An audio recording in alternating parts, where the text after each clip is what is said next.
Before we jump into today's episode, quick shout out to our sponsor, eBay Live. If you think eBay is just a marketplace, you're missing a whole side of it. eBay Live is where real-time excitement meets rare, exclusive, hard-to-find cards and collectibles.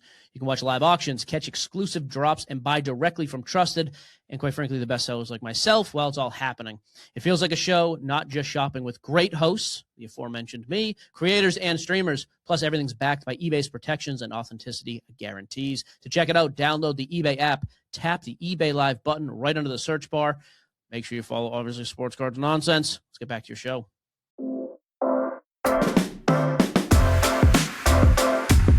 Welcome to another episode of Hobby Nonsense. Dun, dun, dun. You're very aggressive with that intro, sir. You know, you can't have the exact same intro every single time. I've come to learn that I want to mix it up when I can, and today was that day. How are you, sir? Well, I actually know this answer. Not well. Yeah, I have a little bit of cold. I'm fighting through it. I don't know if it's cold or allergies. Hopefully it's allergies, because then it's like I can just like knock it out. Look at you, though. Coming to the office, not despite. Well, it's because you made me. I said, hey, if you are feeling up to it, yes, I'll see you there. Your words were, I am happy to come, but I'm okay if you wouldn't want me to. I need you here. I'm glad you're here. Don't get me wrong. The shackle on my ankle is tighter than normal today. Well, because I was afraid you might make a run for it. So, guys, we have a great show. We only have like a few minutes before our guest gets here. So, with the release of Topps Chrome VeeFriends 2026 edition, we are going to have on it. Gary's not coming on this time. We'll have him again, I'm sure, in the future. We've got Tyler Schmitt from VeeFriends. He's all over social, but a lot of people would probably know him maybe from the Card Talk pod. It was a previous podcast that he and card collector Ryan and oh man, Tom. Why am I blanking on the other guy's name? I feel bad because I really liked him too. Anyways, they used to have a podcast, but Tyler is now VeeFriends affiliate. And he knows all things about the new product. So I figured it'd be cool to have him on, talk a little bit about it, especially like now that you're seeing Topps is posting on it and you're seeing like the sample cards. So you've got Livy Dunn, you've got MrBeast in there. I don't think there's a MrBeast auto, but we're going to find out. We're definitely asking about it. But yeah, we'll get some more detail there. I think in this amount of time that we have before now and 5 minutes from now, I wanted to mention, did you see the Star Wars card record sales? The 1977 Star Wars? Yeah. Luke Skywalker, Goldenrod, and the Darth Vader? So is it three of them, or is it just the Luke Skywalker? I know the Luke Skywalker made a record. I'm trying to... Actually, I don't know if record the Goldenrod... sale? Yeah. Her Heritage Auctions did some big auctions for May the 4th. The big one was the Luke Skywalker. Not the little one. Not the little, big. Luke Skywalker, card number 1 from the 1977 top Star Wars set. That did, according to Card Ladder, $687,000. $687,000. And I say according to Card Ladder because when I first saw a post about this, the first post that I saw... I'm guessing this is a PSA 10, correct? Yes. Yeah. PSA Not a 10. black label? Well, they don't have black labels in PSA. So, there's no black label. There's not even a BGS 10 out there. I might have to cross-grade this guy. Well, just in case. I mean, yeah, if you got a black label on one of these things, I think you're talking millions of dollars. But yeah, with buyer's premium, other people are saying $656,000, but the fact that Card Ladder is saying $687,000 makes me very curious if there's like a number cross somewhere. I mean, it's not like a huge difference, but there's definitely a difference. Just $30,000 difference. I mean, when you're talking like 600, but I think part of that is, of course, people get caught up in the moment of like, May the 4th, even though I think these technically ended on May the 5th. Cinco de Mayo. Yes. So totally is, do you know if Star Wars is big in the Hispanic community? No. It's not, or you don't know? Both. How can it be both? I don't have anything to add to that. But yeah, I do think that people, get caught up in the moment of like everybody's talking about Star Wars on that day. It feels very much like this year's Star Wars Day felt very much more like, I guess, wider, broader than it has in years past. I feel like there's a lot more people recognizing it, taking advantage of it. The fact that eBay did a whole day about it. You saw several auction houses, but then you also saw like Disney Channel, like the Disney Plus channel revamped like the opening screen and like they had all these like Star Wars based playlists and stuff on that day. I think it's more mainstream than ever. The nerds, myself included, we've always been, we're a hardcore May the 4th. I have some guy friends that we've been in a Star Wars text chain since 2005. What? Since Really? we went and saw the premiere of Revenge of the Sith at the theater, and we grilled out and we had Wookiee burgers in the parking lot.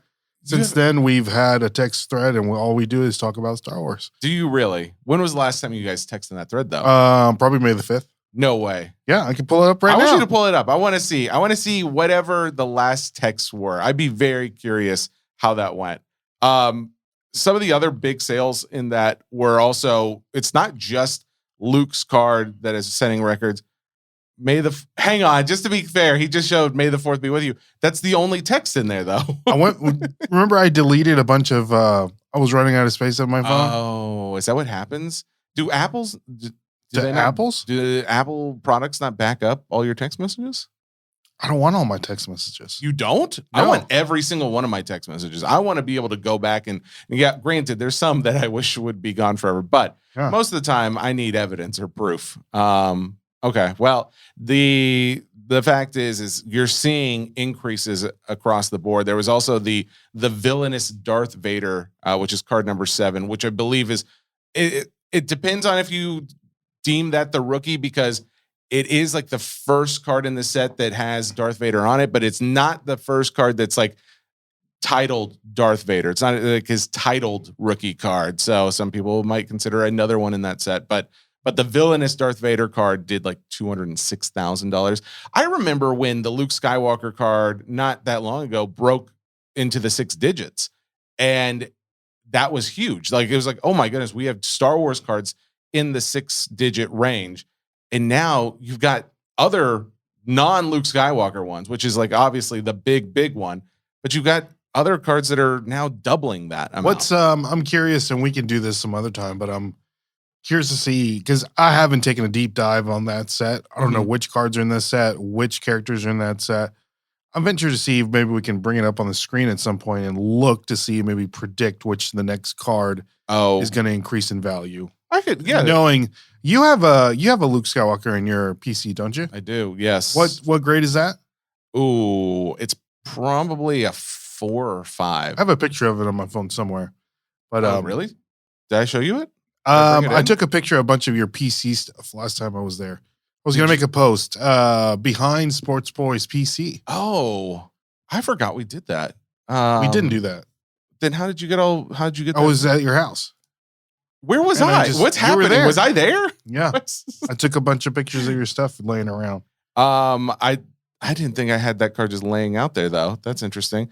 But here's my big thing too is I see so many of that card, the Luke Skywalker card, and I think there's a lot of people who have them. In fact, if you go out and look at the pop report, there is an O-Pee-Chee version, the Canadian version. That one also sold, by the way, for $375,000. There's only 2 of those in existence. Whoa. There's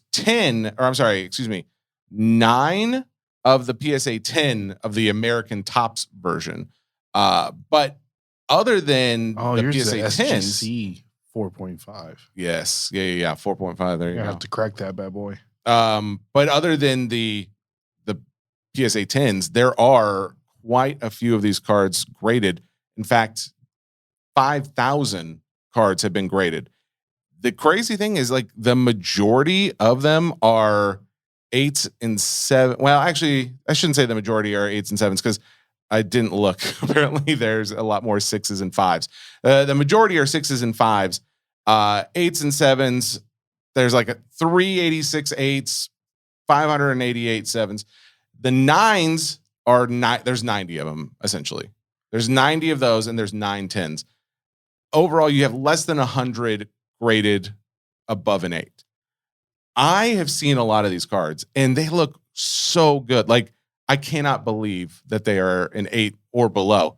I do wonder, like, what's the deal there? Like, what are they looking for? Because it doesn't, I don't know, like centering looks really good, corners, edges. Maybe there's like dimpling. I don't know. Maybe there's just something that causes that card, because 5,000 of them get graded, and you have less than 100 that are above a 9 or above an 8. I'm not going to be a conspiracy theorist, but there is. If you had to be a conspiracy theorist, would you say that they are pop control? Pop control, yeah. I mean, that's what a lot of people would say. I guess my thinking is there'd be a pretty easy way to tell is like, can we get a non-biased party to like look at these cards and double check? Like, hey, what do you think? Like, what would a non-biased party say if they took all the parameters that we know they grade by and say, hey, tell me what this would be? In that case, you would send it into tag, right? Oh yeah, I guess so. I mean, that put a machine non-biased. Yeah, let a machine tell you what it's graded tell you what it is. But then that would also mean cracking it open and seeing. Anyways, I want to talk a little bit about Star Wars just for a second, just because those records are pretty crazy, especially in the non-sport world, having cards that are not TCG, but also not sports cards, strictly entertainment, pop culture cards, be in the $600,000 range. I believe that is a record. I think for the longest time, those cards have been incredibly undervalued, and finally people are like, hey, yeah, well, Star Wars cards are kind of cool. And you have like 1977 Star Wars. It's not like it's a brand new card either. So I appreciate like, oh, we're putting some respect on the vintage Star Wars too, because there are cards we have had like the 2021. It was a Curacao. There's a Star Wars Galaxy card that sold for 100,000. That was big. This obviously 6x that, almost 7. It's worth noting that we're seeing such increases in prices across the board. It's not just like parts of the hobby. It seems like all across, not just Pokemon. The entertainment side is seeing a lot of this. Did you hear anything about them redoing the Star Wars canon at all with the new Mandalorian movie coming out? No. Have you heard that? Yeah. Really? Like this is going to set up to basically erase the last 3 Skywalker saga movies. Oh, well, that's fantastic. And then like, I don't see how they can do that, but that would be kind of fantastic if they could do that. I mean, get rid of them. Go back. I think a lot of people have probably seen, they've been making posts of like, hey, this is what George Lucas's original idea was for the story. And everyone's like, oh yeah, dude, they should have done that. Did you ever read any of the books? No. Like the canon books where like, you know, like Han Solo's kids became Jedis and no. Yeah, they're great. That's really interesting about this whole, did you hear this online or something? Yeah. Some social media talking about it. Well, I mean, people I'll are talk to the starting guys, see if they know anything. That being said, let's talk a little bit about this new VeeFriends release, because last year it was absolutely insane. And this year, I want to know just how crazy they're expecting it to be. So let's bring on Tyler Schmitt. This episode is brought to you by Redfin. You're listening to a podcast, which means you're probably multitasking. Maybe even scrolling home listings on Redfin, saving homes without expecting to get them. But Redfin isn't just built for endless browsing. It's built to help you find and own a home. With agents who close twice as many deals, when you find the one, you've got a real shot at getting it. Get started at redfin.com. Own the dream. This episode is brought to you by State Farm. You know those friends who support your preference for podcasts over music on road trips? That's the energy State Farm brings to insurance. With over 19,000 local agents, they help you find the coverage that fits your needs, so you can spend less time worrying about insurance and more time enjoying the ride. Download the State Farm app or go online at statefarm.com. Like a good neighbor, State Farm is there. So I mentioned that Tyler is going to be joining us. Little did I know that we were going to be honored with the presence of Mr. Rips himself, which we have been told that is his legal real name. Tyler and Rips from VeeFriends. How the heck are you guys? We're doing great today. It's a big day in VeeFriends. It's actually the 5-year anniversary of VeeFriends being released to the world. And the day that 2026 Chrome was announced to the world. So it's a serendipitous day to be on the pod. I am very curious at, VeeFriends headquarters where you guys are located. Is VeeFriends release day, Topps Chrome release day, is this, despite the fact that it's an anniversary, do days like this make much bigger splashes than, say, any of the sticker products or the treasure chests or coins or anything else? Like, is this the big one for you guys? I would say yes, comma, no. Okay. Yes, comma, no. Can we elaborate? I think it's very fun. So I've been working with Gary 12 and a half years. I think Rips is 5 going on 15 years old. So like I think a third of his life. And what I would say is that we are incredible. Like the product working with Topps is amazing. What it means in the hobby has it just sits on a different pedestal than all else, we would say. So the answer is definitely yes. But comma, we just try to just go one day at a time. Whether we've been mind melded by Gary, you guys have spent enough time with him. Like we approach every day with conviction. We were joking this morning, Saturday night at 10:30 p.m. Gary texted a core of our team and is like, "What are we working on right now?" And so I would say yes, but like it's also just another day where we keep chipping away. I know that this is a little bit different animal, and I've heard Gary talk about this, and I know that there are licensing differences between this product and all other products because Topps is involved, and they are the main distributors of this. If people are like reaching out to you guys like, hey, can we get some extra boxes or cases and stuff? That's not as much control as you would have necessarily on another one of your releases. So when it does come to this, do you guys does it feel almost like a little stressful because like your hands are tied more so than they might normally be? I would say no is actually going to be my answer because we try to communicate as well as possible. Like the demand continues to grow, which is from our day in, day out approach. We know as I'm sitting here, 3 texts just came in, which were essentially like, hey, that thing we haven't talked about for 2 months, let's talk about it. And it's like, well, okay, you clearly saw the Topps post today. So now we're talking about that other thing over here. But we enjoy it. So like, I one thing that I've just always picked up with Gary is we just try to run at it. We try to do our best. We know what's in our control and not in control. We know what our intent is, and we value Topps as great partners. And I think that the ecosystem has matured enough where people understand what it all means in many ways. I think last year was a much more fresh time, I think, not only for VeeFriends with who we're working with and who we're doing business with, but also maybe where people stand or don't stand in the Topps ecosystem. I feel like that's made a lot of progress in terms of their comms.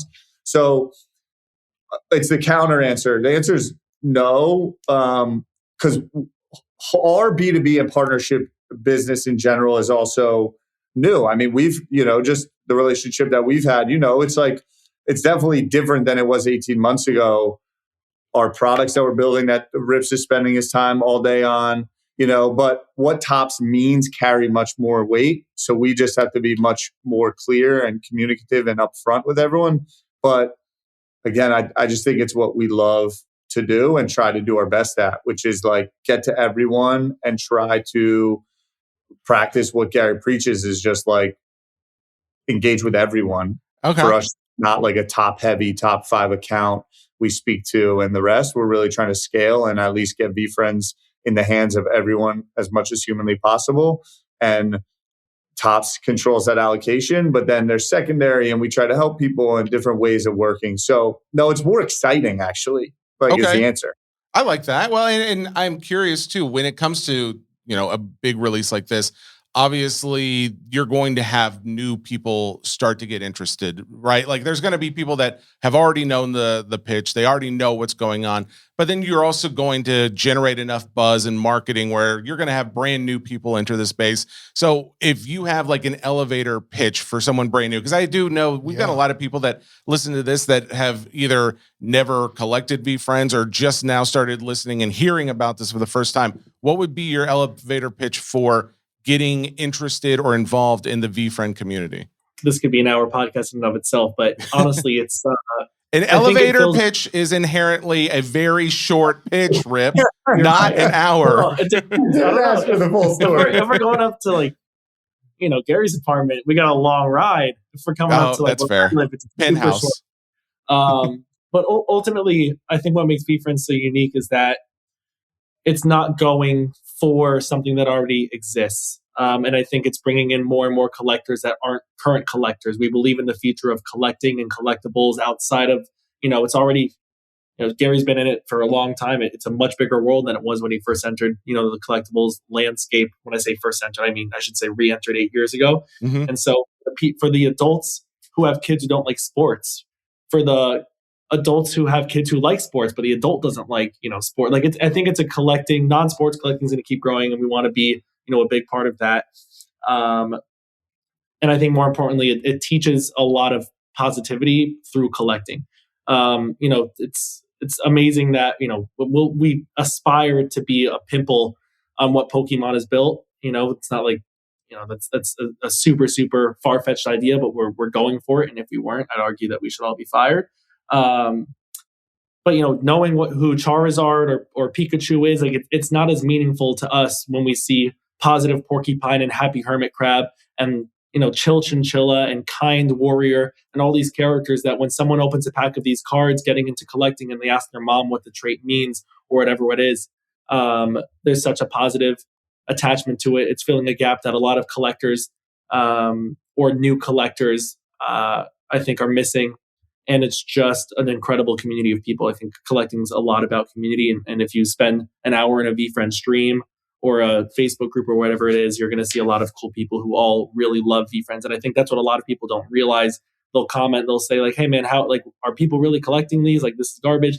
And there's comic books and cartoons and 5 years of growth. And I think 5 is very small to us. To Tyler's point, we don't bat an eye on what today is our 5th year anniversary or this big announcement. It's really just another day. And so it's like a universe of grinders, but at the same, like who are working with us now. Your elevator pitch is over. Yeah. This is mine. You know that like everyone's got like the friend that likes to put people onto new music. Yeah. I'm more of like still listening to like Lil Wayne's like, record from 2009. Like I don't do new music Friday. Yeah, exactly. Drought 3. Like that's where I'm at. Oh, mixtape. I think VeeFriends is the new music. And what I mean by that is you guys have nailed it non-sport. You guys have nailed it collecting in general. I mean, we're all the way to like VC, Apollo Sports Capital Group. Are they now buying, rookie cards, right? And there's prospecting and there's vintage and all this. And, DC, Marvel, whatever you want to name it, Digimon, Harry Potter, Street Sharks, etc. We all have our nostalgia that we love. And I believe we're the new music. And I think that we are led by an individual that is second to none in understanding modern media, which all of those were kind of built upon some form of media that took off. And I think that there's real depth in what we're doing across storytelling. I think storytelling is forever. And these characters are all based and rooted in long-term storytelling and narratives built around them. And I think collecting is a modern form of communication and media. And we're using it as a form factor to deliver these stories to people. So everything goes back to the NFT as the origin. The comic is where you learn the story. And we're trying to spend a shitload of time trying to introduce the characters in different ways to people. And we created it with 250 on purpose to deliver something to everyone. And I just, on that 250, right? I'm 35. When I was growing, I used to watch the Rangers on channel 20 and you had to turn the dial and there was only so many channels. Now you open Instagram and there's a million channels. That's why we have 250 characters, because there's so much more room nowadays than there was forever. So that's what it is. VeeFriends is the new like music with a lot of history and experience behind the team that's building it. Well, so when I look at the VeeFriends Topps Chrome release, and I want to talk a little bit specifically in just a moment, but when I see it, I think of one of the more recent announcements when I think the Extraordinary stickers came out, the most recent release of those. And I remember being on one of the town hall calls and Gary talking about setting expectations for everybody. Like, hey, this isn't going to be like the last release, or this isn't going to be like the Topps Chrome release. Be prepared for these not to completely spike or go out of control in pricing on resale. And I think I had heard something a little bit similar with this, as far as hey, when these products come out, don't expect it to just jump immediately to last year's pricing. But given the market we're in, it actually, if anything, makes me think more than ever we're going to see it jump to last year's pricing, if not above. What kind of expectations do you guys actually have for resale secondary market for this product when it comes out? Short of trying to put any numbers or what have you, what we're seeing is an immense amount of demand. We're seeing an immense amount of demand. The supply is increased. We think the demand is outpacing that. And we're trying our best to get it into as many people's hands as possible in a fair way, while also understanding, to the initial question, that we're not fully in. So I don't want to be vanilla or beat around the bush. We expect that there will be some good resale on this for sure. There's also two things that I really think set VeeFriends and our products apart, especially with Topps, is that it's one release a year, at this point for VeeFriends Chrome. So this is the flagship release. All these other products, sports or non-sports, there's multiple releases. So this is a huge one for our community that lasts a long time. And second, this is a sneaky product for VeeFriends because it's our second year of Chrome, but it actually, the first year of Chrome, most of the strong characters didn't even have their first trading cards come out in Topps Chrome. So there's 149 characters that have their first Chrome cards in this, and they all have a special badge, compared to last year's was 100. And so it's just a weird niche of a second year product that has even more hype than the first year because it has more characters and better characters. And it's our, one release a year after building so many collectors over the past year. So it's going to be fun to watch.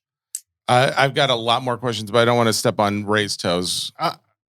Has this been the first year that you guys done sketches for any kind of VeeFriends product? No. Whoa, hang on. That can't be your question. That can't be your question. No, well, and I say that because that's kind of how one of the big things when it first started, because the sketches, Gary drew a lot of the characters. Well, besides Gary drawing all the characters. But in last years, they did then have additional artists doing a lot of those sketches. Well, hang on. I retract my question. Here's the thing, though. Fine. What I would say is if you're listening to this, Ray, it's kind of mind-blowing what the secondary on the sketches did. And I think one of the reasons is it's the first time that anyone's been authorized to put their creativity behind the characters outside of Gary. And so, no, this will be the second year. Last year included sketches in Topps Chrome as well. And I'll be honest, one of the biggest headaches that I've had through it is the amount of inbound interest on people that want to do sketches and how we navigate it and so many things. So there are sketches again this year. You mentioned too that there's going to be more product this year. I see, obviously last year we had the Blaster box and the Hobby box, but now we've got the Blaster, Hobby, and Mega boxes as well. If you guys are making more product to meet the demand, that makes me feel good that there's a lot of people out there trying to get as much of this as possible. In reality, do you guys have does VeeFriends, the actual headquarters where you guys work, do you have access to more of one of those boxes than another, like Mega, Blaster, Hobby, or do you just get allotted the same amount of everything? And I asked that because I think about at the National after the release last year, you guys had a ton of product that you guys were selling and giving away. And I'm wondering, does that change up this year? Do you guys have less access to it to where now it's mainly Megas and Blasters, which there's going to be plenty of people who want those. I know the guy who pulled the empathetic elephant came out of a blaster box at a GameStop last year. So it's like they still have value, but obviously the hobby boxes are the ones that everyone really wants access to. And I think like, oh, well, if I'm the proprietor of the IP, I want to get as much of this as I can, but I also know that's not really how it works with Topps being the people who are producing it. This, all things are remaining equal. Okay. So we still very have similar to last year. Very similar to last year. Okay. All right. That makes me glad. Well, let's talk about the product specifically, because you, like Rip said, there's 149 new characters in this one, 200 characters in total. You said there's 250 characters altogether. Is that right? Correct. We like to joke around 250 plus. Depends on the day. 251, 258. 250 is the easy number. Why didn't 50 of them make it? How did 50 not make the cut? Or what would you say are the 50 or the top biggest ones of that 50 that didn't make the cut? It's a fun equation. Every single character had a Chrome card besides one, which is actually a top 3 VeeFriends character named Patient Panda, because we just have to embrace what the character is, which is we need our collectors to be patient, and we like to set the expectations that this is a very long-term thing here at VeeFriends. So Patient Panda has no Chrome card. Every other character at this point has had a Chrome, but the characters that were cut were all done for different weird and fun strategic reasons. But this year's checklist, it's filled with some of the top. And I'm just laughing. I'm sitting here with Adam, and we spend an immense amount of time together, and Adam spends even more time. And I'll say this: Adam's currently working on 2027.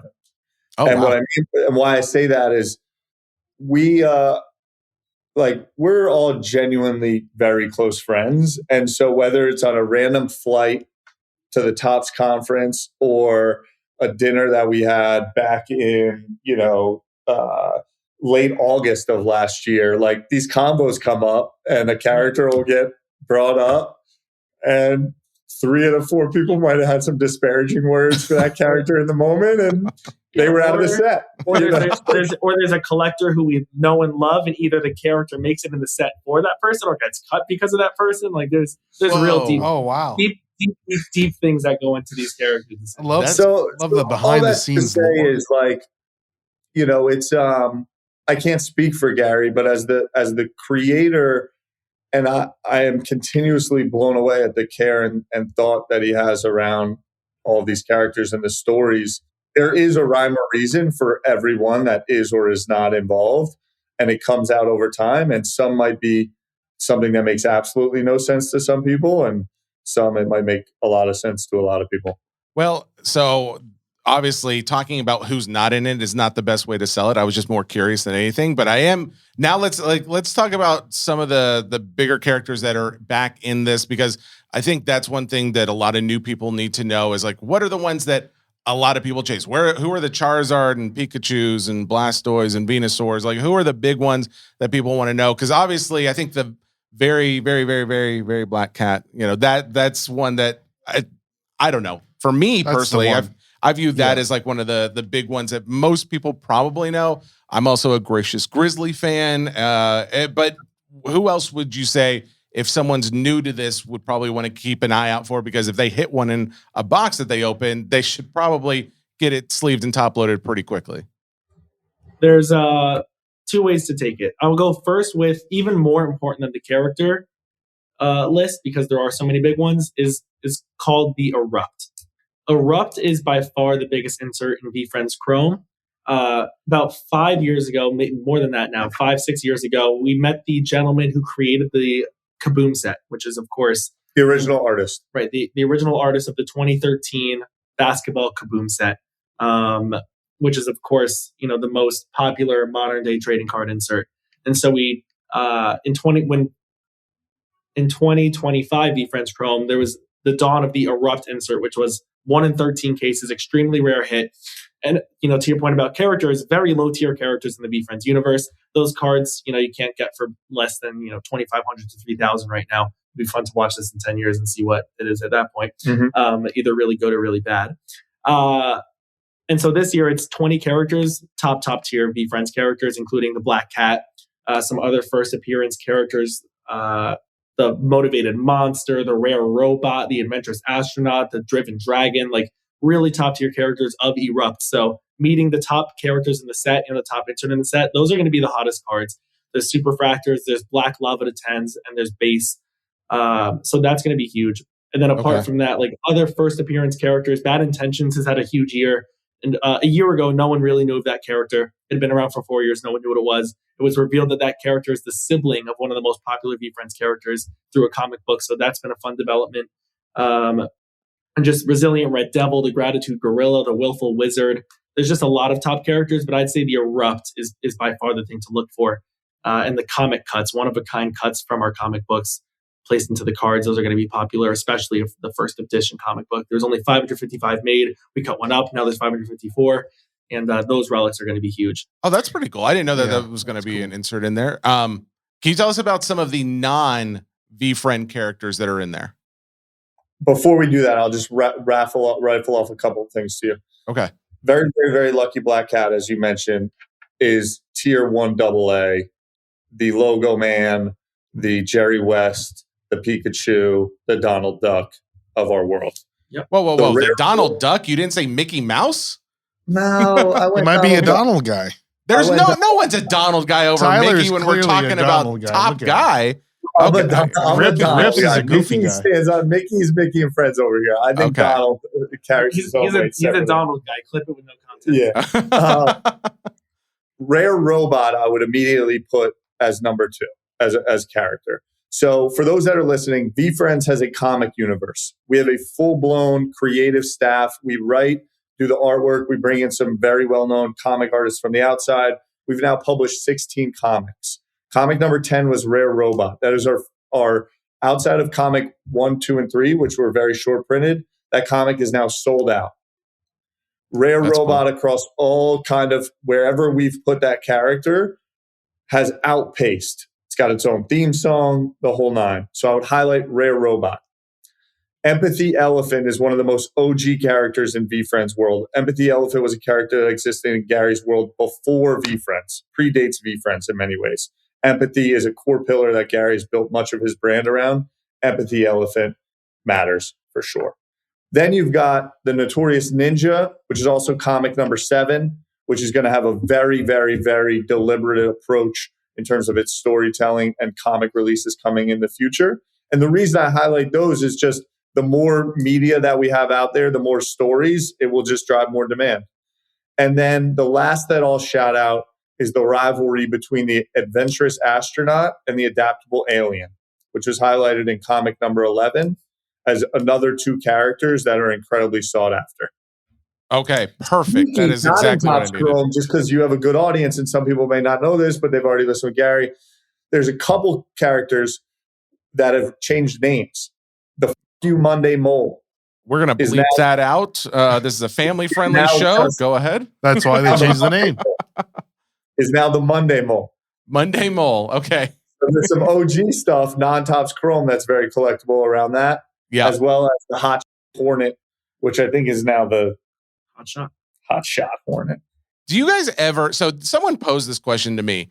Do you ever feel like there's a little bit of a conflict on the back end of VeeFriends where it's like, there's like, oh, we're making these comic books and these cartoons for like the kids and the younger audience, or at least that's the vibe it puts out a lot of times. But then it's like, yeah, but if you look at series 1, some of these cards, like the names of them, and then someone made a claim too, like even in the more recent times, one of the comic books I think was about a character's backstory, maybe having to do with, was it like World War I or so? I don't know. I can't remember if there was like a war involved with it. And I'm like, yeah, it does kind of beg the question of like, what is the audience targeted here? It's everything. And I not to like just to, I like to kind of whatever it's general, but I don't know. I walk down the street and see like a 6-year-old with a Spider-Man backpack on, and then I see a 42-year-old rocking Spider-Man, and I remember like, you know, the Green Goblin in that first Spider-Man. I think that was 2002. Like that wasn't really a movie for 6-year-olds. Fair, yeah. I know. You know what? I actually literally this morning saw I saw a reel where it was like PG movies for kids today and PG movies when we were kids. And it's like, showing Up, Disney's Up, and a number of Pixar movies, and then comparing it to like Beetlejuice and like all of these other like more intense, like what was it? The Indiana Jones movies, like a number of those were PG. And That I'm was like, a PG movie. yeah. And I'm like, dang, there is a difference. I was home with my parents this weekend for Mother's Day, and Saturday night we decided to watch The Outsiders. Oh yeah. The Outsiders dropped in 83 featuring Ponyboy, who was 14 years old, cuffing butts and running into gang fights, stabbing people. That's crazy. It was rated, Okay. rated PG. So PG. So what we're saying is, yeah, this culture of fandom, it goes through all ages and all backgrounds. So obviously there may be some parents that might choose, some of this stuff may be a little too adult, but you're obviously also starting to curtail some of this stuff that's already out there for a more mass audience. Correct. And you can go, the internet is the internet, and you can find, they did Spideyverse, and you could go on YouTube and probably watch Spider-Man doing some sort of XXX acts that AI has put together. And, we hear complaints from every side. Why are you being too young? Why are you being too old? And we just try to point and say, here's the stuff for you. Here's the stuff for you. And what might not be there, we're working to catch up on. That's okay. fair. All right. Yeah. That's no, fair. I do think that is fair. I have a question, Tyler, and I know this is kind of a little bit related to what Jesse said. For the person that is, they hear the news of the new Topps Chrome set coming out, and they just don't get VeeFriends. They don't get it. They don't collect the collectability. They don't understand the crazy names that these characters have. They may not have any history behind these characters that they don't relate to. Like, what would you say to that person that it's like, I don't get this. I don't get VeeFriends. I think that's a super fair take. I think anything that's new at times can be hard to understand. And I would say, I won't relate it to other things, but I would say first and foremost, VeeFriends.com/comics, and you can read some of the stories. And I think if you chose any comic and just read one of them and tried to focus in on this is a story about a character, that can get you to understand. Now there's 250 of them, right? And then the other thing that I would say is this, which is Gary, our founder, is very much a student of history. And one of the anecdotes of what represents VeeFriends incredibly well, and I think now with ChatGPT and Claude, you can type in these questions and find out a lot of things. But our hero character's name is the very, very, very lucky black cat. And the reason being is because in I don't want to say in history, but one day in history at some point, whether it was around a campfire or on Reddit, someone decided that black cats are going to be incredibly unlucky and related to witchcraft and wizardry. And that just stuck. And for a long time, that was the way that it was. But things don't always have to be that way. And new things can emerge and exist. And so that's what it is. VeeFriends is a world of characters and IP that has a foundation based on emotional qualities as opposed to intellectual qualities, which as someone that was born in the 90s, and I imagine even predated, a lot of world was based on what's your IQ. That was always that person must be a good person. They have a high IQ. And Gary's whole mission for his career has tried to be, maybe that's not the only answer. And maybe emotional qualities matter too, if not more. And in a world where intelligence is being completely commoditized out, we should take a little bit more time trying to teach emotional qualities. And that's what the stories of VeeFriends are trying to do. Ooh, that was well said. I like that, Tyler. Appreciate that. Let's now go to the question I had a little earlier of, can we talk about some of the other names in the product besides characters? Because I think that was some of the biggest takeaways for a lot of people who didn't realize some of the people that were going to be in this. So can you go over the names that are in here? Absolutely. I mean, it's one of the coolest parts about who Gary, I think, is outside of VeeFriends. Gary's got his multiple phases. He says he started as the guy who became a bit of a wine guy and then became a social media, marketing guy, and wants to go into the phase where he for the rest of his life is known as the creative guy, the person who launched VeeFriends. When I've been with him multiple times and he's introduced as the founder or the creator of VeeFriends, you can feel that it means a lot more to him than all the other titles, best-selling author, whatever it may be. And so, Gary's just such an incredible person. I mean, we know that, but like he has these awesome relationships with people who have Rips. If you say one more positive thing about Gary, I'm going to puke. I need to know. He's last year we had an insert set. This is just the fun. Gary likes doing this. We had Entrepreneur Elf's favorite entrepreneurs. Oh, yeah. I like that. This all leads to building a great set. What makes a great set? A lot of depth, autos, little something for everyone, a lot of chases. Autos. Okay. And so in looking at it, like obviously Livy Dunn being in this product and signing is going to be a big chase for a number of people. See it this morning. She's all about it. I mean, that was, and the fact that she's like commenting on the post, I think too, you think about the connection to Paul Skeens in the sporting communities I find it inevitable that Paul Skeens is going to find himself holding a VeeFriends card, his, girlfriend / wife, whatever she is at this point. He's going to hold one of these. We're going to show pictures of it. It will be a bigger thing, which I think is genius. And it's very smart that she's involved.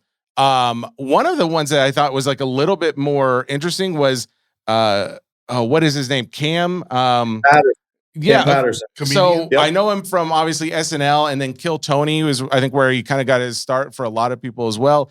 But I would argue that most people probably are not as familiar with him.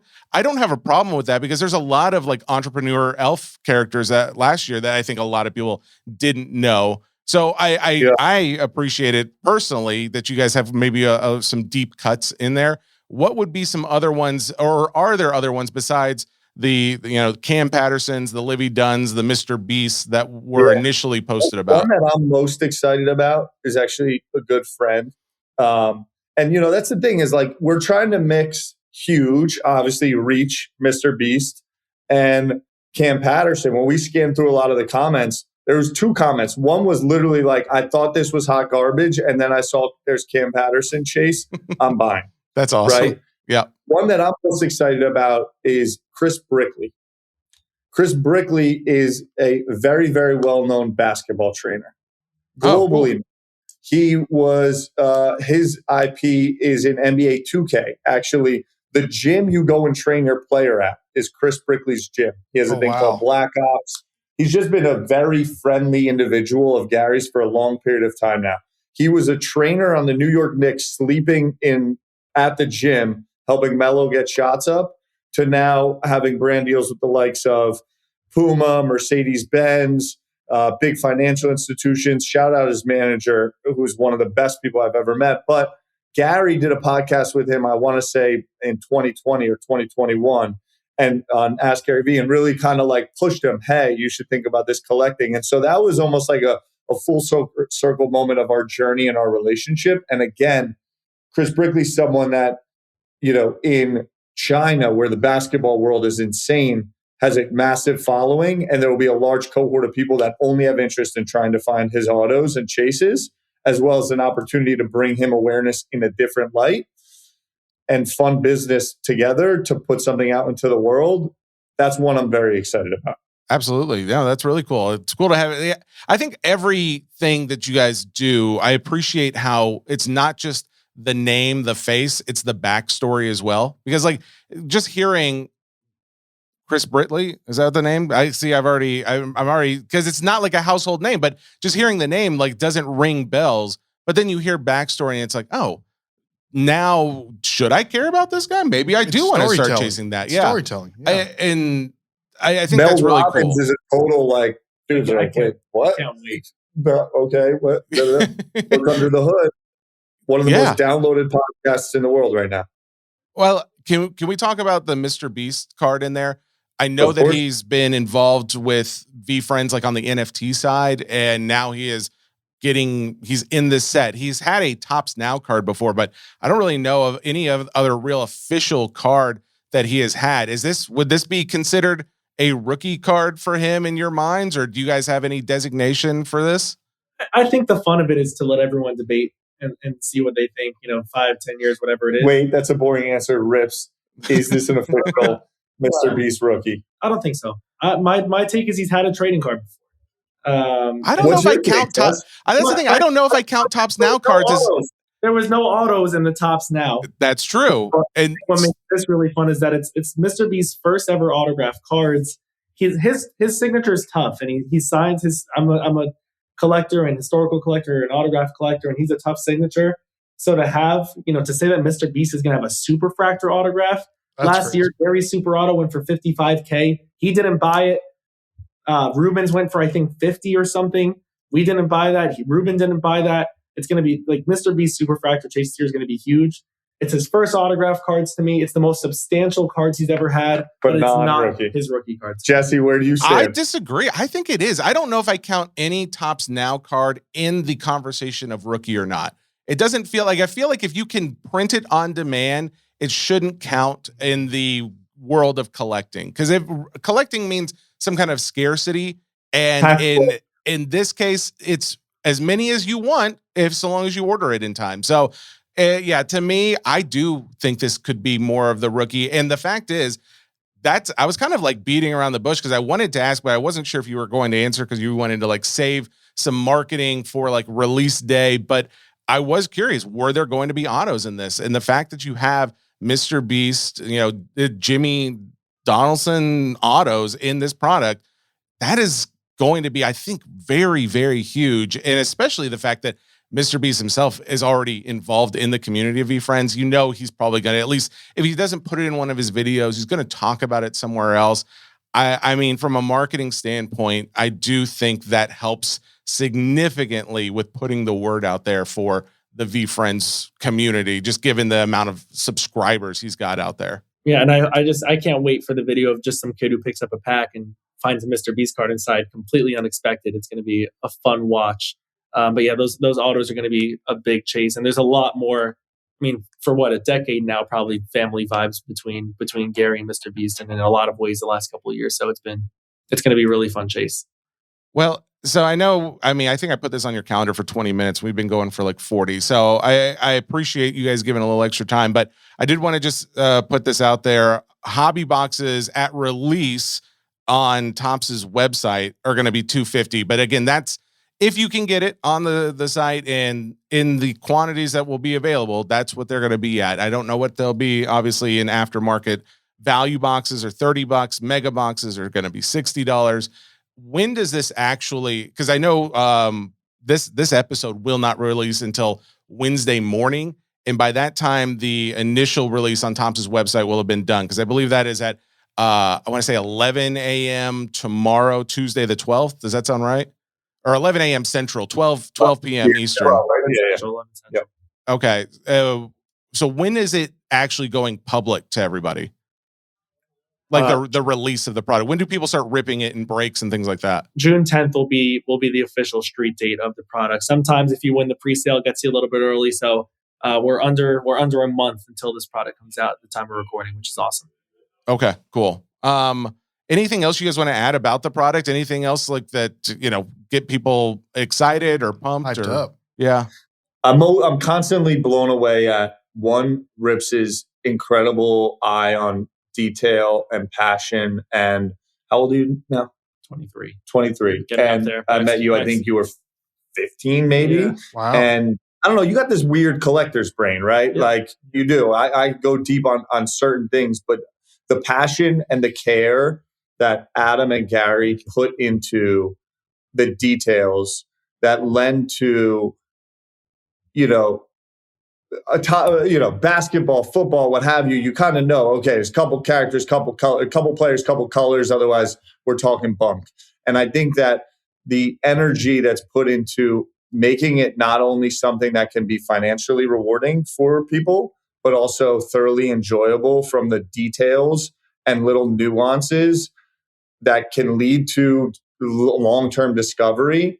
And I just mean random, the base character variations that won't be announced in the checklist, or, the fun thing that's like, damn, they thought of that thing. Like, hats off. That is the thing that, as someone that's been unique, very close to it, even I know these guys probably have one or two things up their sleeve that nobody even knows about. And so I would just say it's built for fun. It's built for inclusivity.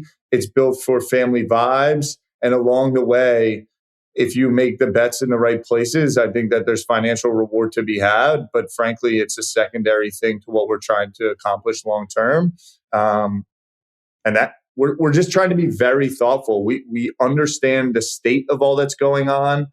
It is not behoove of Gary and the upside in him building this brand to put out a product that people are going to be sour on because they overpaid and lost money. Yeah, and I appreciate that. Like, not only hearing it from Gary, but even in this conversation, like I think Adam at one point said, in the future it'll be interesting to see like how much they're at, like how much they've gone up or down. Like I like the realism here that we're not just constantly pushing like this is the biggest product, the biggest release we've ever had. And yes, it is big, it is cool because you've got brand new things coming out. But let's also realize like nothing can go up forever too. And things are going to be big at one point and something may not be big the next time. So I appreciate the realism because it helps me to feel like, oh, I'm not being sold as much, like I'm still being sold to some degree. We all are if we're marketing anything, but at the same time, I'm not being like lied to my face of like, this will change your life if you buy this box of cards. It feels much more, down to earth. And I like that. So thank you guys for being able to talk about something without feeling like I'm being brainwashed. Of course, we try. Outside of Rips talking about how nice Gary is.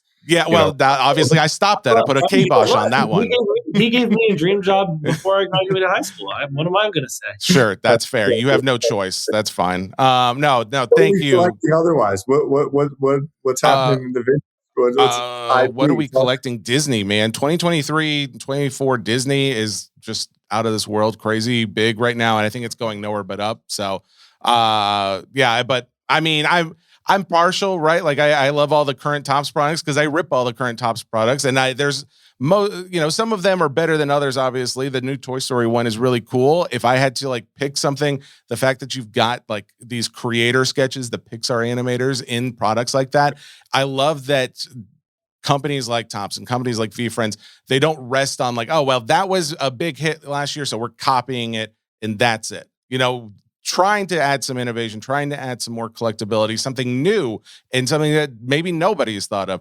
Even if it falls flat, I at least appreciate the effort that goes into it. And so when I see things like, creator cards and we see things where it is just one IP of Toy Story, but it's still a very fun, awesome set where I get autographs of characters that I grew up with and I heard those voices all my life. I don't know. It's that kind of thing resonates. And so then I look back at 2023 Disney 100 and 2024 Disney Chrome. And I'm like, man, these sets have the exact same appeal to me. And that's where it's like, well, that's what I go after. I go after the things that resonate to me from childhood. Nostalgia is such a big part of the collecting. Like I think it is for everybody, but for me specifically, I need to feel something in order to care about it outside of monetary value. And that's what goes into my collecting right now. I'm doing the exact opposite that you are.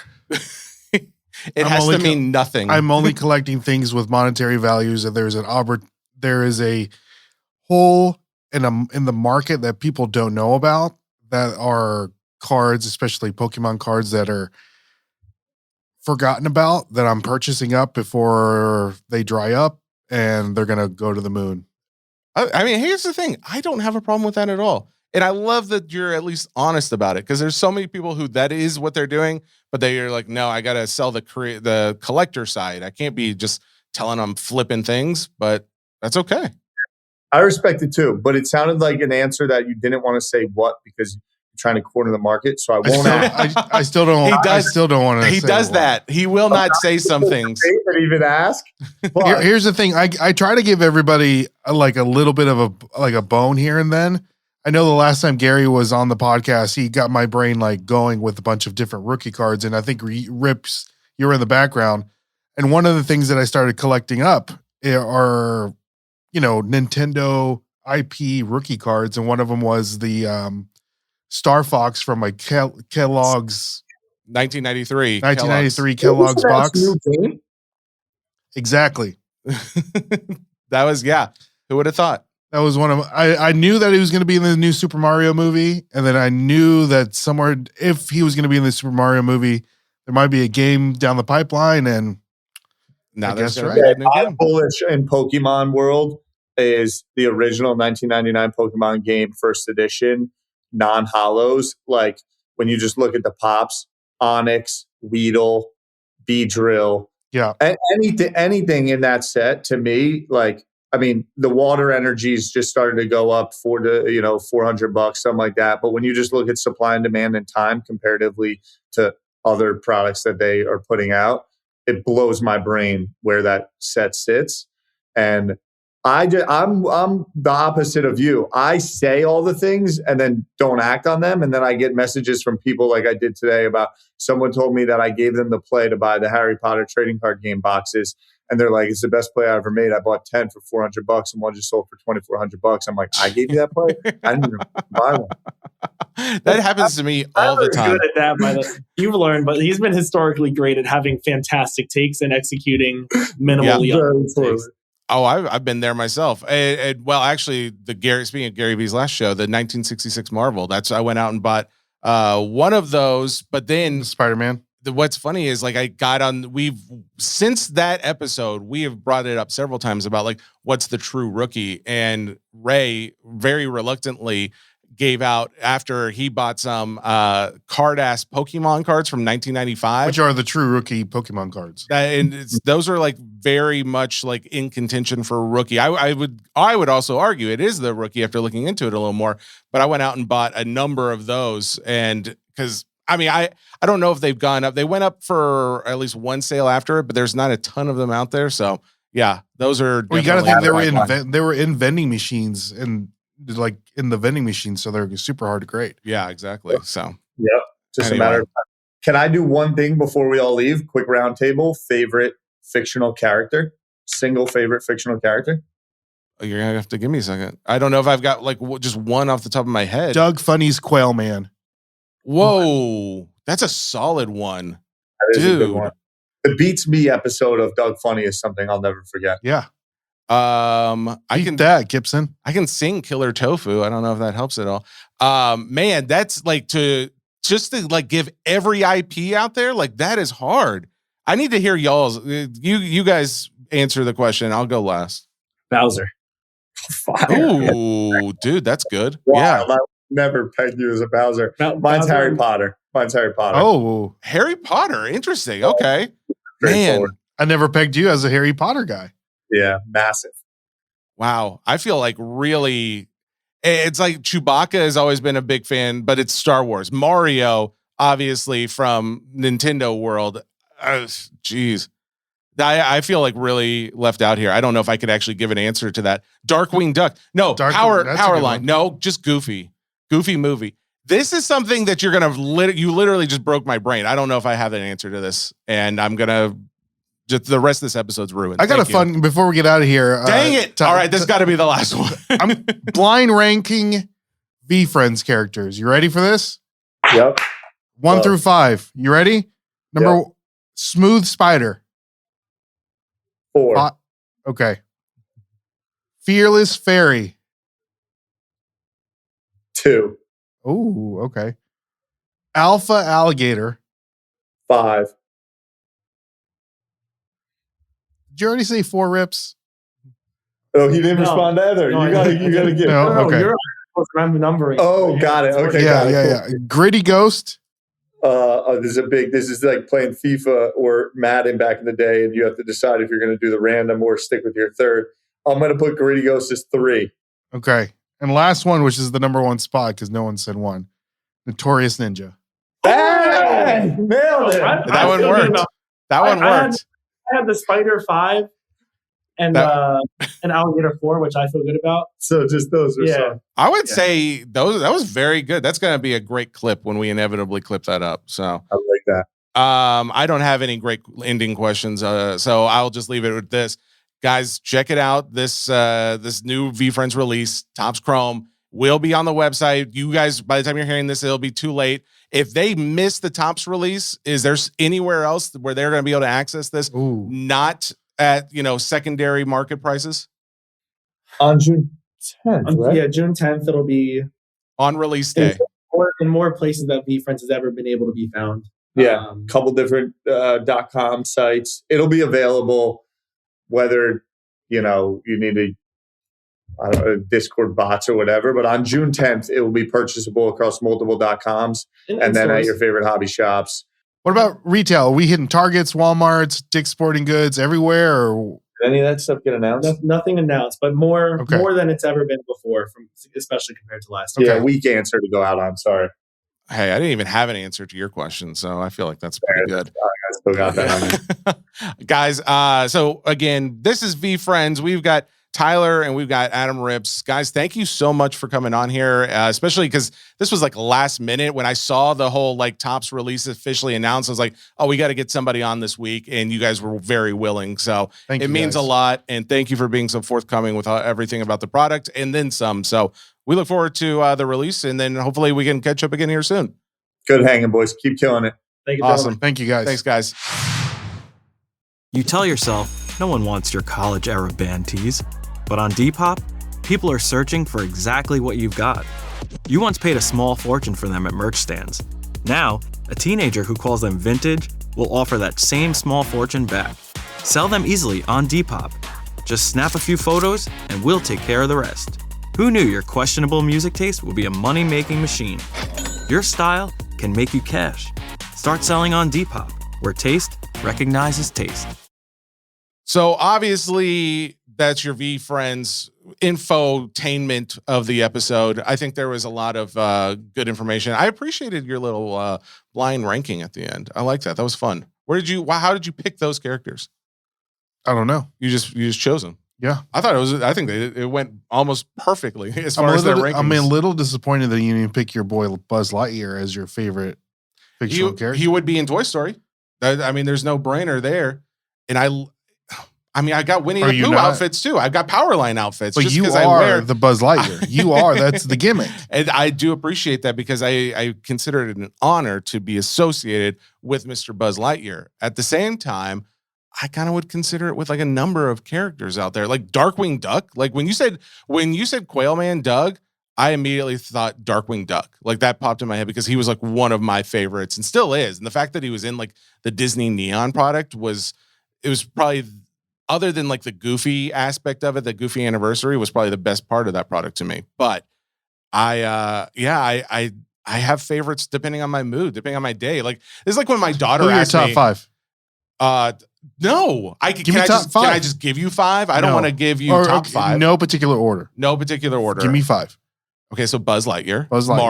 Mario. Yeah. Mario. Not that Mario, there's 3 Mario brothers, right? Well, you're talking about Waluigi? No. What are you talking about? Luigi Mario. Yeah. Mario. Yeah. And Dr. Mario.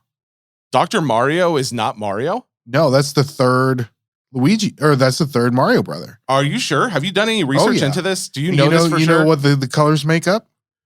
Green, yellow. Is he yellow? Isn't the Dr. Mario yellow? No. Is it not? What is it? He's wearing a white. So red. Oh, Italian flag. Interesting. Huh. I never thought about that. So I'm going to say Mario. I'm going to say Mario. I'm going to say Buzz Lightyear. I'm going to say, wait. You got 3 fingers up. You said Buzz? Yeah, so I said Buzz. I said Mario, so that's 2. Okay. I would go on to say, I'll throw Chewbacca in there. Okay. Let's say a number 4, Disney. Oh, man. I feel like it is going to be another Disney character, and it's going to be an older one, though. I'm going to say Robin Hood. Man, Fox? Yes, Fox Robin Hood. A lot of women have their first crush on that Robin Hood. You know this, right? Yeah. That's why, Nick Wilde, he's super popular in the female community. What? Yeah. I didn't know this. Well, this is so funny because I don't know how it came up, but over the weekend, Sam and I were talking about did you ever have a cartoon crush? Your first cartoon crush. That was what the conversation was. Who was yours? Jessica Rabbit. Come on. Did you have? Is that yours? Is actually a person. Yeah, exactly. What was I feel like the least perverted with Jessica Rabbit. I mean, but then here's what's really weird though. It's Lola either Jessica. Rabbit. I was gonna say it's either Jessica Rabbit or Lola Rabbit for a lot of it. Why is it rabbits and foxes? I don't understand this. Jessica Rabbit, that's her last name. She's not a rabbit. That's exactly. She's not, but I mean. So still, what there's was association. Sam's? Oh man, she told me this answer, and I feel like I'm blanking because we're like recording. It wasn't. She had Robin it. Hood. She has an answer though. And I didn't expect it at all. I thought she was going to give me a hard time. Like, what are you talking about? I'm calling her. So it right was now. like an instant. Yeah. Like she knew right away. She's going to be Why don't very you put text out. her? I'll just cut this. Maybe. Hello. Hey, who did you say your first animated crush was? Raphael. Raphael. I love you. And this is on the podcast. I hope that's okay. Perfect.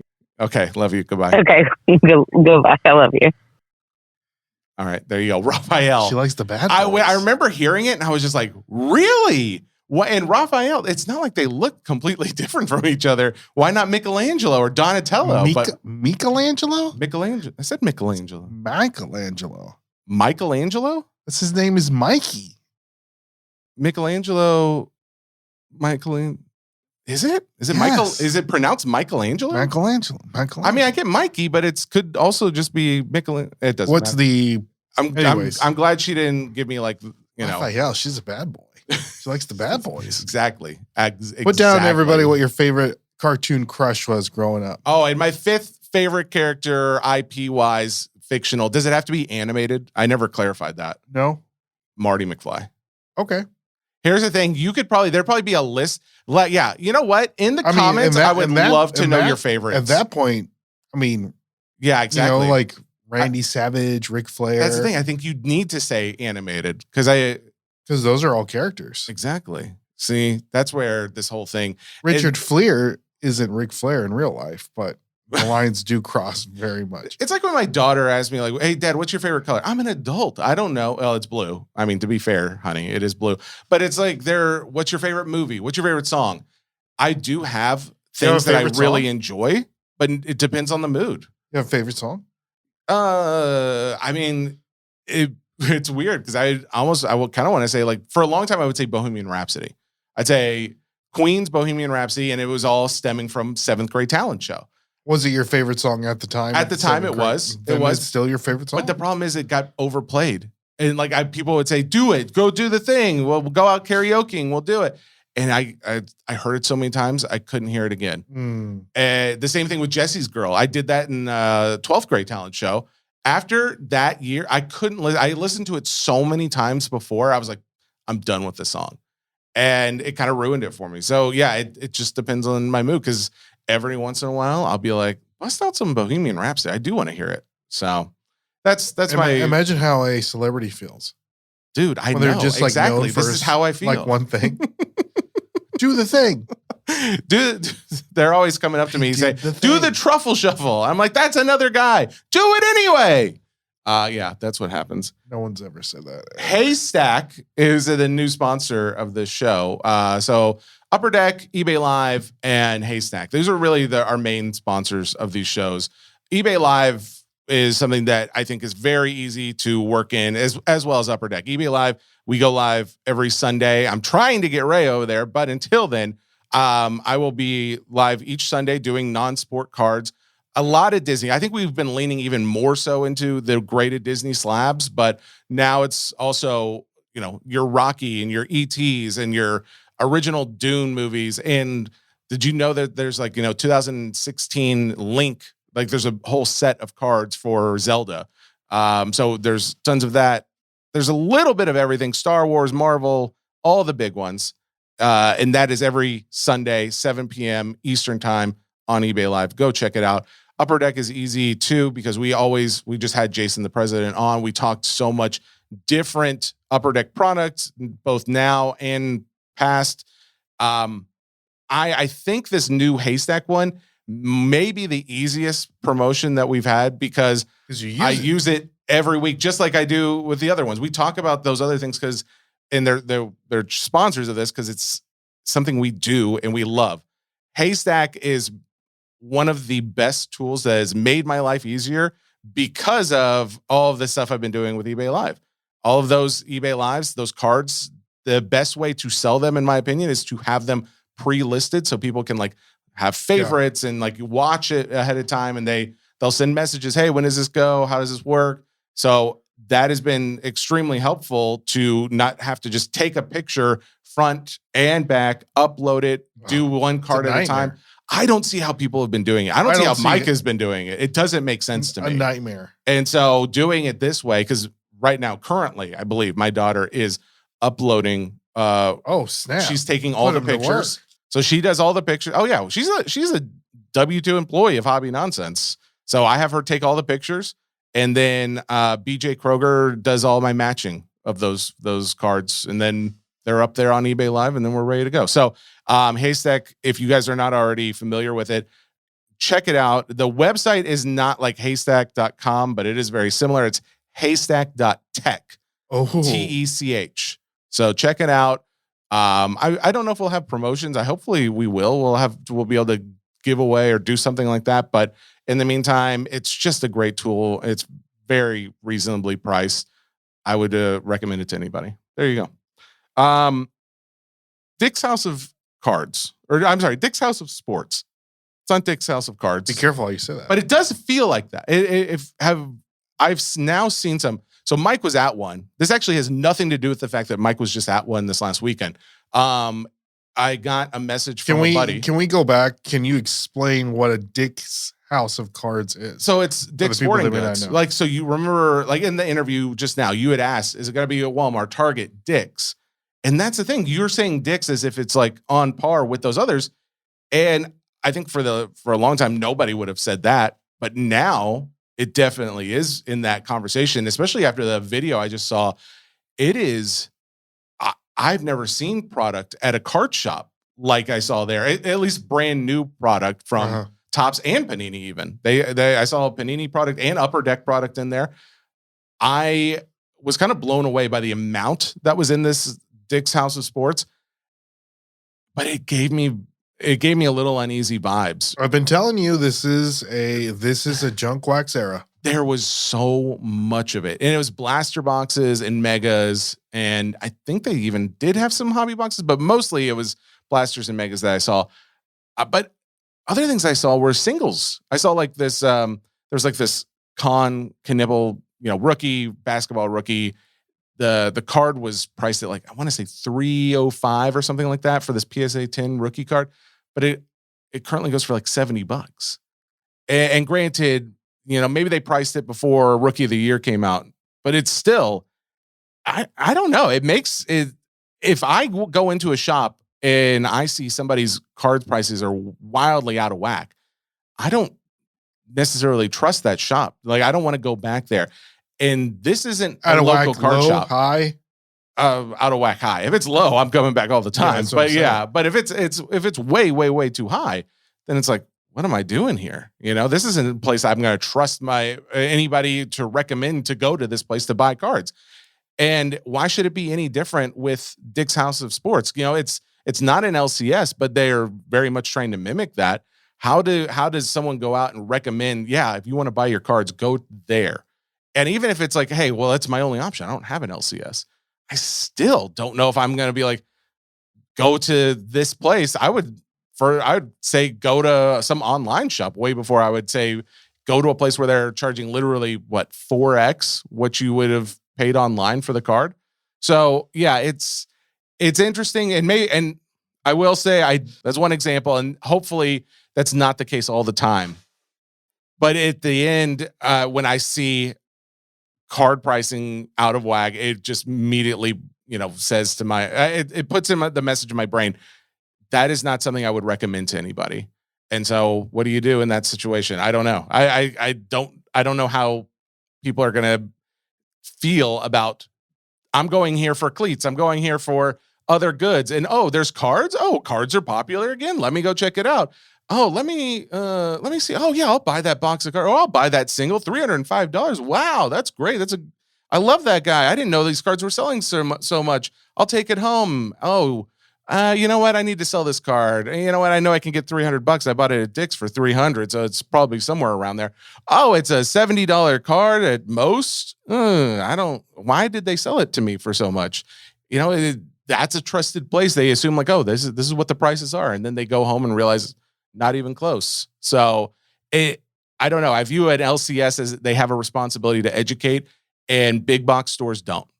Targets, Walmarts, and now Dick's, they don't have that responsibility, but it feels a lot more like a card shop than a Target and Walmart does. Because they sell singles. Exactly. So warning. That's all I'm going to say. Warning. Keep an eye out. And this is anybody who's listening to this already knows that. This isn't a new message. If anything, maybe it's a clip that someone sees online and they're like, oh, okay, well, that's good to know because I'm not a big collector. I didn't know that. They're trying to get that person that comes in every season with their kids, and they're going to get the new bat. They're going to get the new gloves. They're going to get the new cleats for their baseball season or their football season or what have you. Or maybe the dad that's coming in for a new golf club that's spending hundreds of dollars for that golf club, and they see a single. They're like, oh, that's a Alex Judd card for, I don't know, $1,000. That seems like a good deal because he doesn't care. Yeah. He just wants it. He's used to spending $800 for a golf club. And that guy may not care, but it's the families that are going in. They're like, man, money's already tight because I got my kid in Little League, but they love it, so we're still going to do it. So we got to go to Dick's. We can buy our stuff, and it's like, oh, well, money's tight already, but I can buy this card. Maybe I'll buy it, and then they find out like, oh, well, I drastically overpaid. I didn't have to do that. I know everybody, buyer beware. Do your due diligence, but to be fair, not everyone's going to do that. And if we want hobbies like ours to grow, I think we have to educate at the same time. And I mean, isn't that what we do every week? Well, I saw this video the other day. What we're doing right now. Yes, we are, but they aren't. And that's the problem. But that's not their responsibility. Yes, it is. You think so? I absolutely do. I think it's everybody's responsibility. If you're going to be involved in this hobby, I think you have some kind of responsibility if you want it to grow.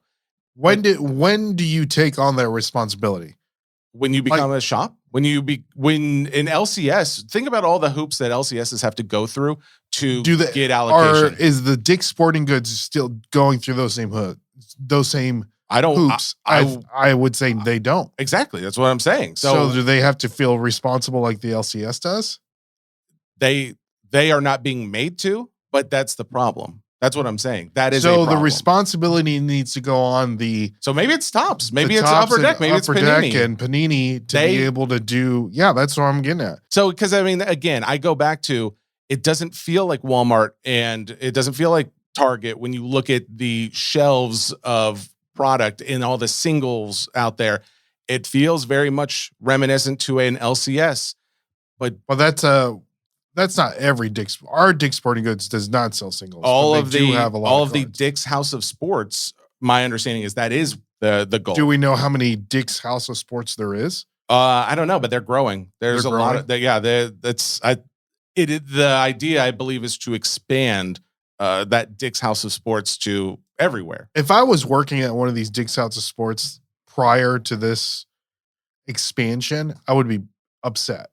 I got to come in here. You got like a new learning curve. I got to come in here and do my job, and now I got to learn about this stupid basketball cards. It's like, give me a break. I'm not going to say that it's, you go to a store, not every employee knows everything about their product lineup, right? They can have a little bit of knowledge, but I also would expect that if I'm going to a Dick's House of Sports and I'm like, hey, I'd like to know more about this box of cards. Can you tell me some detail? Like, is there any value? I guess that's why that little machine that Topps has made. Right. That's probably exactly why it's for. More than the LCS than for the big box where you shops. can scan it and it tells you exactly what's on the box. There's 26 Dick's House of Sports locations in the U.S. What's the nearest one to us? Middle Tennessee area. Probably Knoxville, if I had to guess. Bowling Green? You think there's one in Bowling Green? Maybe. I could guess in Hendersonville. I mean, you can't just guess a town near you. Well, Bowling Green, I know that Bowling Green is known to try new fast food restaurants first. Really? There. It's like a hub. Okay. To where, like, if it's a new fast food chain, they put in there if it does well or any other new menu items, then that's one of the test markets, and then they expand. Interesting. That's why I said that. Okay. Yeah. Anyway, the whole idea with this conversation is just more of a. I feel like there is a responsibility that is being missed by the people making the deals for them to get allocation, because I don't feel like we are. If they're going to just sell boxes, that's one thing.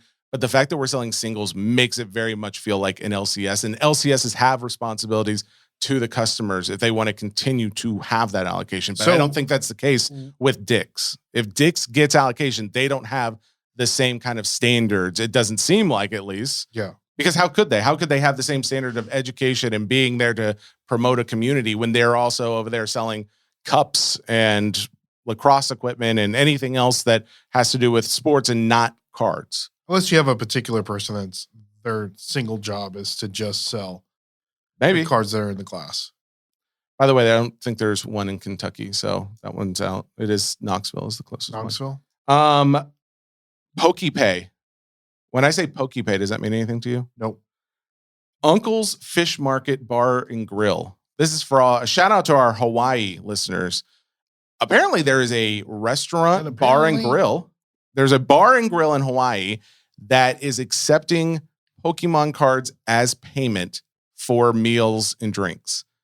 I just got sent this, and That's awesome. I looked further into it. I was like, I felt like I was getting punked at first. It's like, this has got to be some kind of satire. It's not real. But apparently it is. They are doing 80% comps on those cards. So if you have cards that you want to exchange for a meal and or drinks with the boys on Friday night, come on. I mean, Uncle's Fish Market and Bar and Grill in Hawaii, that's where you go. Yeah. I'm sure those employees would love getting their paychecks. And you also, and not Pikachu only are cards. you paying, but that's how the employees get compensated. Yeah. Is in cards. That's crazy. WWE royalty patches. Yeah, I wanted to bring this up. Over the weekend, I was listening to our boy Adam and our boy Ryan's podcast over on the Stacking Slabs Network. Book to Last. Have you ever listened to Adam's podcast? It's fantastic. Book to Last? That's the name of their podcast. That's their podcast. Wait, but you said on the Stacking Slabs Network? So correct. Stacking Slabs has other podcasts? Yes. I didn't realize that. Yeah. Oh, that's kind of cool. Yeah, okay. so they have a wrestling trading card That's podcast. Okay. Book to Last. I'm glad you've been listening every time Adam's been on. Well, I mean, I don't remember the name because I'm not a big. That's why you're the wrestling guy. Our apologies, Adam, Ryan. Our apologies. But anyways, disrespectful. They brought up a very interesting topic about WWE royalty on the last podcast. If you were to guess what the most expensive sports cards are, like what's your boy, the Shark Tank guy that's been pimping around his what card is it? He's been going around with the Jordan Kobe dual auto logo man, I believe. Logo man, right? Yeah. What is the logo man? It's the Jerry West outline of what is it on the card? Like what is the NBA logo? Like the NBA logo of is it just drawn on there, or what is it? It's a patch from their clothing. It's a patch from their clothing. Yeah. Right? From particular things. Sure. So people forget that the WWE, this year's WWE royalty is the first year that they have the WrestleMania patch from their clothing from that WrestleMania 41. They're going to continue that going forward. Some of the patches have already been pulled, but if you want something equivalent to that logo man, yeah, this is your opportunity to get it. I would almost say this is a bigger because this is the first one ever. Exactly. To my point, exactly. There's so many of them that have not, the CM Punk has not been pulled. The John Cena one has not been pulled, which is insane knowing that was his last WrestleMania and you will be able to get that quote unquote logo man piece in a card is insane. Just thinking, and so with that being said, the first one has hit the eBay market. Oh, really? And that is the Randy Orton. Has it sold or is it just? It's going to sell. Is it on bids or? It's at auction right now. You can look it up. See if I can pull it up. The Randy Orton WrestleMania 41 patch is currently up for bids. It is going to end in 2 hours. Oh. It is $20,000 as of right now. Whoa. Ungraded. $20,000 as of right now. 2 Yeah. hours left. Do you have it liked? Will you let me know when it's over? I would like to know what that goes for. Oh, So I'm sure you got to post something about it. What do you think? Ooh, I would say 25. 25? I think 25 sounds like a nice. Randy Orton was one of He's a big character. This is going to set the precedent, and this is going to set the bar. Man, for what the prices are going to be. John Cena and CM Do you want me to tell you which ones are the? Who's bigger than Randy Orton? That's a great question. So that has a patch. Let me tell you so the Seth Rollins has already been pulled also, but it's a redemption. Rhea Ripley is probably going to beat the Randy Orton. Has Rhea Ripley's been pulled? It has not been pulled. pulled. My goodness. Does Adam know this?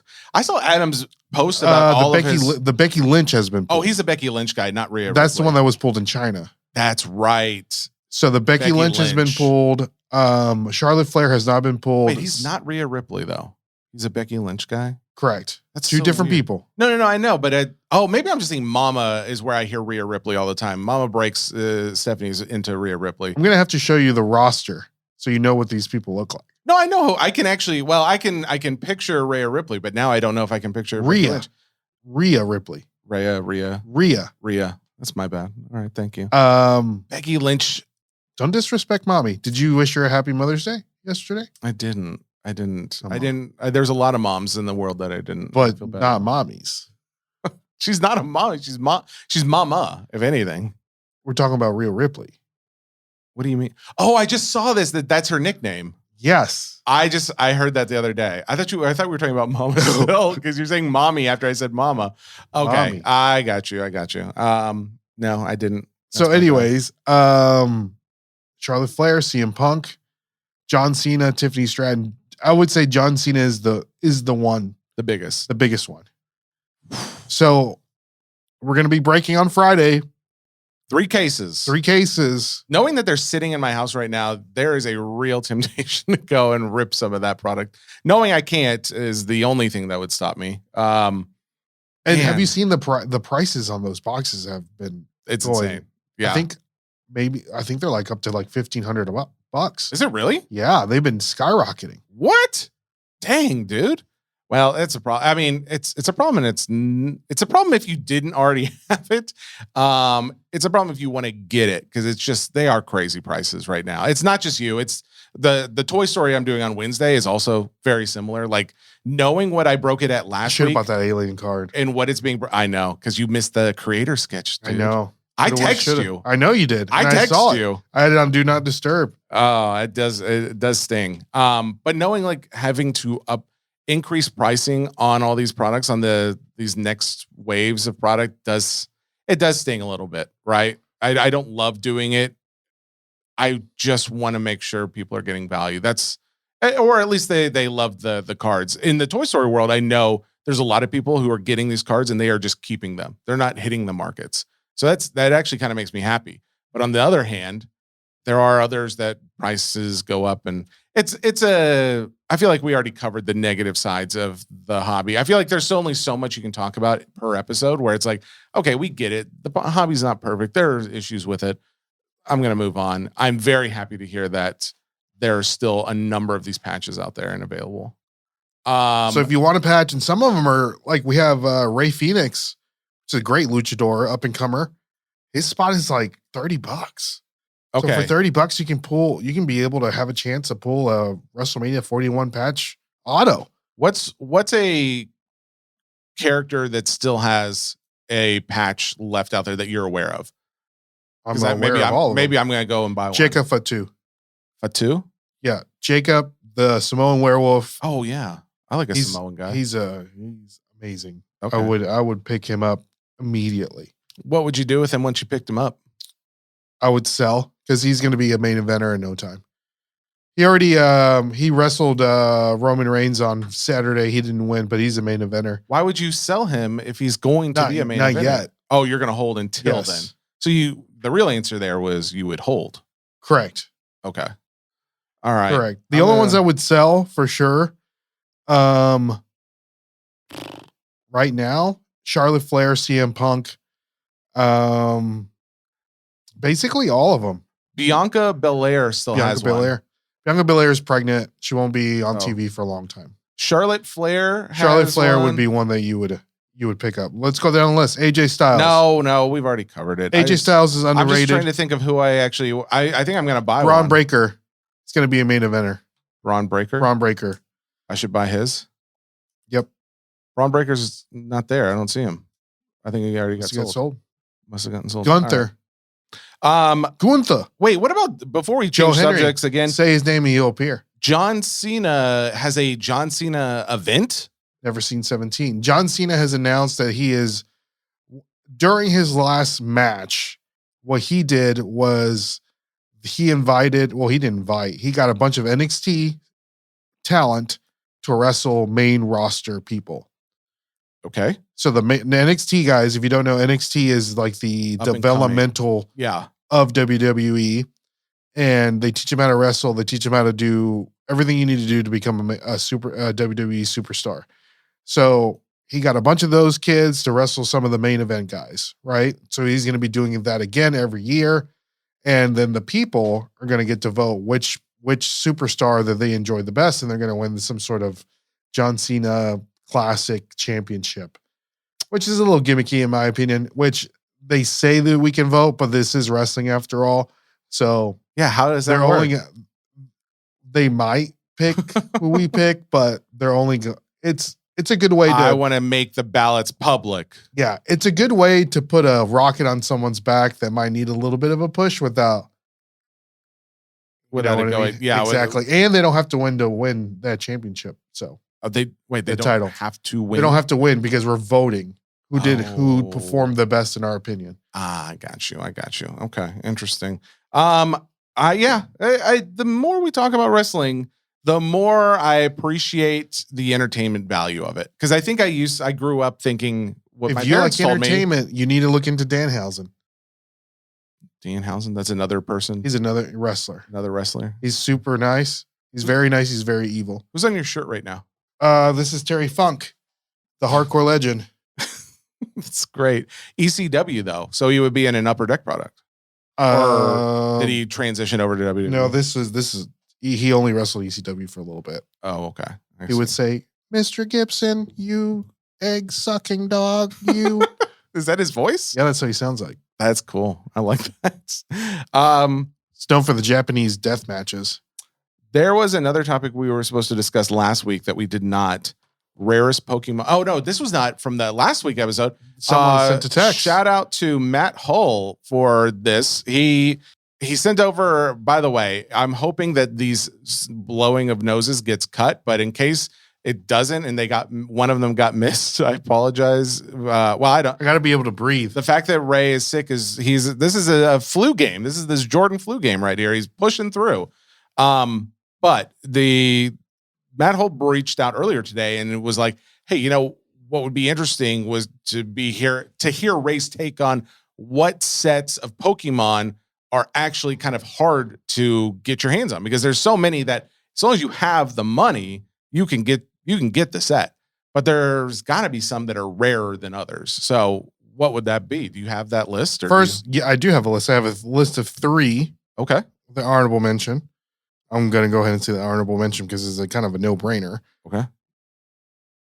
The base set, first edition. No-brainer. So that wasn't printed for a long time. That is hard to get your hands on. Of course. Okay. First edition with the first edition stamp. Okay. Because there's 3 versions. Yeah. I don't know if I knew that, but okay. There's 3 versions. So the first edition, these are all the same cards, base set. Mm-hmm. First edition, shadowless, and then unlimited. So the first edition has a first edition stamp, and then the border is shadowless also. Okay.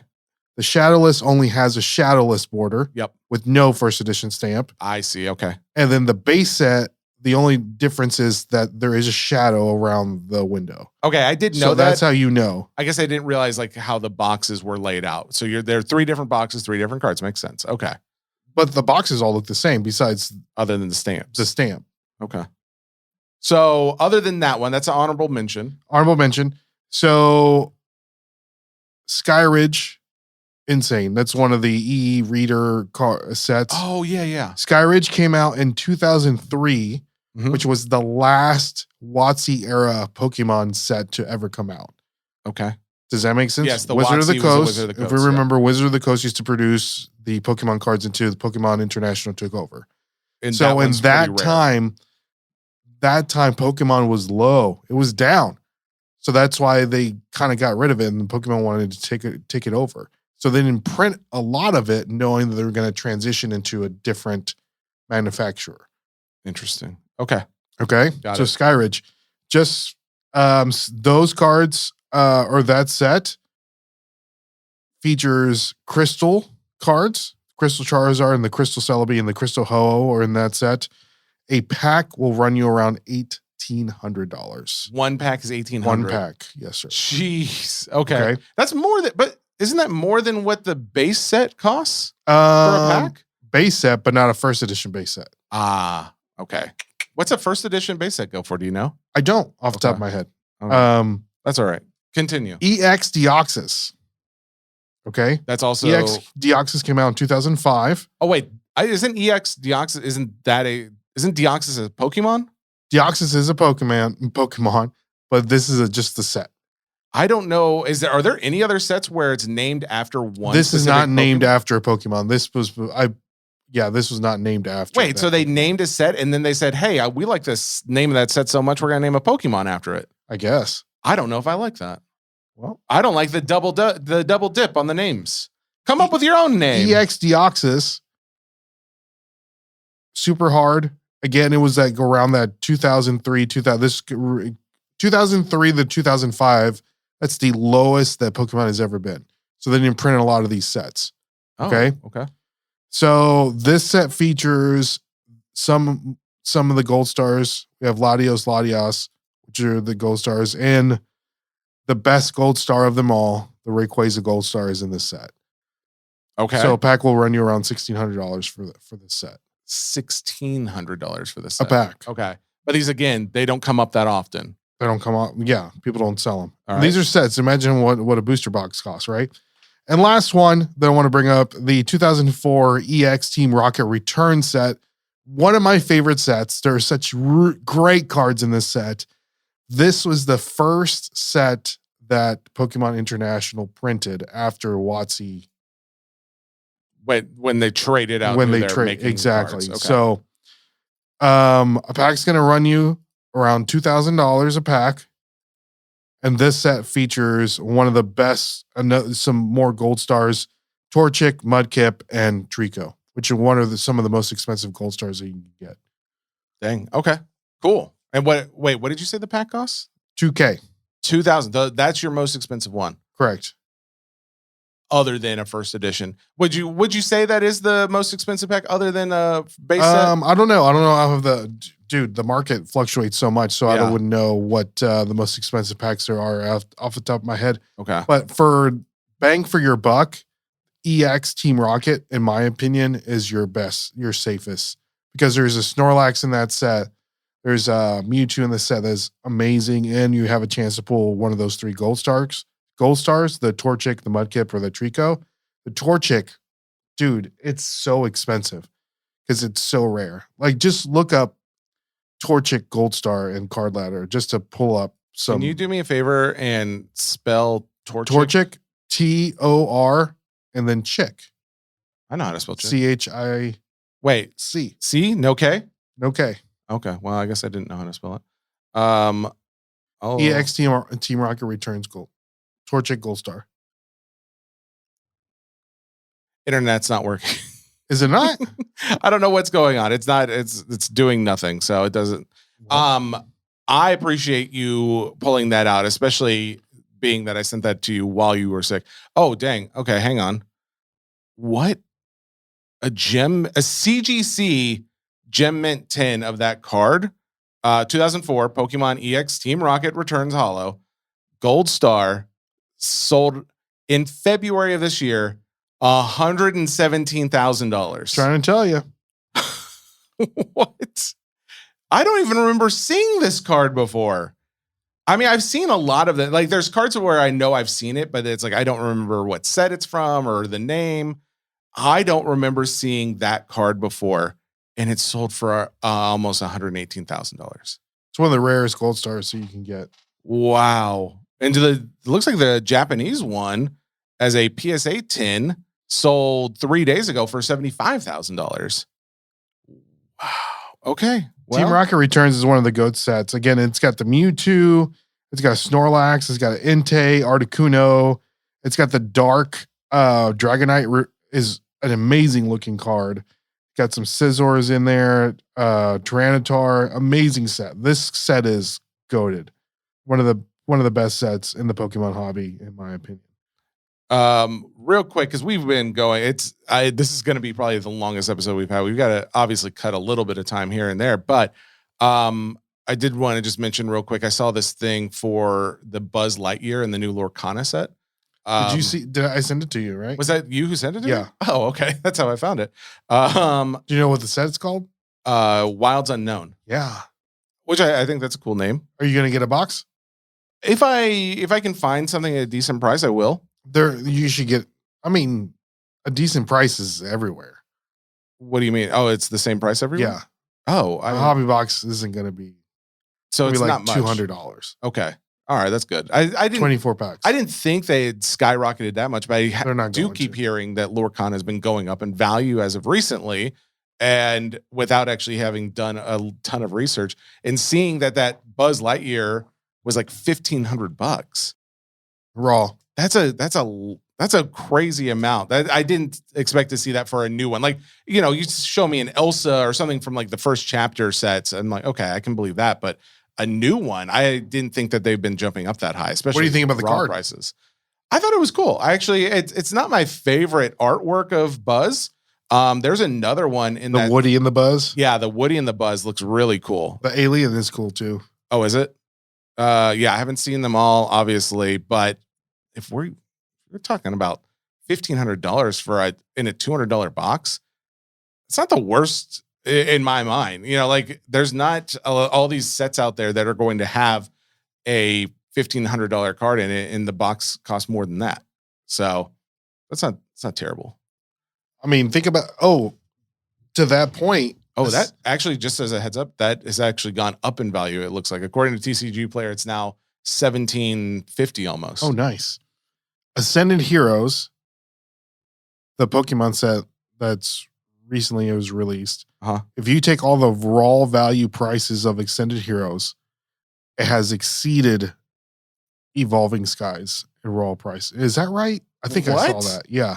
But is that because we're in a different market, or is that just like currently apples to apples? Like if you resold Evolving Skies, that's what it would be too. That's what it would be. Wow. As of right now, I saw it, but I think I just saw the packs were going crazy all of a sudden. Merida and the Buzz Lightyear Jungle Ranger, those are the iconic ones. I forgot they added like a new rarity, because it's Enchanted used to be the highest, and now it's iconic is the yeah. So maybe that's got to be a portion of why the cost is so high on it. But that's the thing. I'm looking at the Enchanted card, that You've Got a Friend in Me one. I would take that one. I think if it value out of the picture, I would take the You've Got a Friend in Me over the Jungle Ranger.